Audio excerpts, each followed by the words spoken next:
കഴിഞ്ഞ 27-ന് ഇന്ത്യയുടെ ആദ്യത്തെ പ്രധാനമന്ത്രി നെഹ്റുവിൻ്റെ 60ാം ഓർമ്മദിനമായിരുന്നു.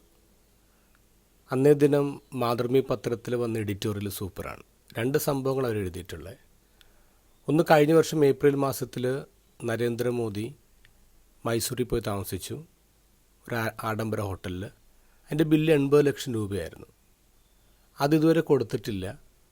അപ്പോൾ ഹോട്ടലുകാരൻ നിയമ നടപടിക്ക് ഒരുങ്ങുന്ന വാർത്ത വന്നിരുന്നു. രണ്ടാമത്തേത് 1954 മെയ് മാസം നടന്നതാണ്. അന്നത്തെ പ്രധാനമന്ത്രി നെഹ്റു ചെന്നൈയിൽ ഒരാവശ്യത്തിന് വേണ്ടി വന്നു. 3 ദിവസം ഒരു ഹോട്ടലിൽ താമസിച്ചു. പിന്നീടാണ് പാർലമെൻറ്റിൽ അവതരിപ്പിക്കപ്പെട്ടത് 90,000 റുപ്പീസാണ് അവിടെ ചിലവായത്. ഇത് കേട്ട് നെഹ്റു അസ്വസ്ഥനായി.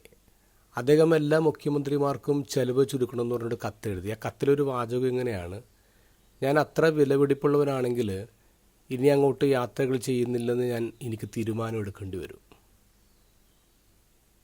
നമുക്കിപ്പോഴുള്ള പ്രധാനമന്ത്രി പറയാണ് അദ്ദേഹത്തെ ദൈവം അയച്ചതാണെന്ന്. ദൈവം അയച്ച ആൾക്കാരെ എങ്ങനെ ആയിരിക്കണമെന്ന് ഇന്നത്തെ ഗോസ്പൽ പറയുന്നുണ്ട്. ജെറുസലേമിലേക്കുള്ള വഴിയിലാണ് ഈശോ ശിഷ്യന്മാർ നടന്നു വന്നത്. അതിൻ്റെ അകത്ത് എഴുതുന്നുണ്ട്, ഈശോ അവർക്ക് മുന്നേ നടന്നു. കുരിശിൻ്റെ വഴിയിൽ മുന്നേ നടക്കുന്നവനാണ് ശരിക്കും ദൈവം അയച്ച ആൾ. ഈശോ എന്തിനെക്കുറിച്ചാണ് പറയുന്നത്?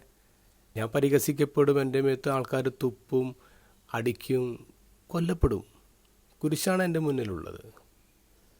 കസേര ചോദിച്ചു വന്ന 2 ശിഷ്യന്മാരോടും അത് കേട്ട് അവരോട് അമർഷം തോന്നിയ മറ്റു ശിഷ്യന്മാരോട് ഈശോ എന്താ പറയുന്നത്? നിങ്ങൾ കസേരകൾക്ക് പിന്നാലെ പോകരുത്. നിങ്ങൾക്ക് പ്രൈം ആവണോ? നിങ്ങൾക്ക് ഒന്നാമത് എത്തണോ? നിങ്ങൾ ദാസനാവണം. നിങ്ങൾ ശുശ്രൂഷിക്കണം.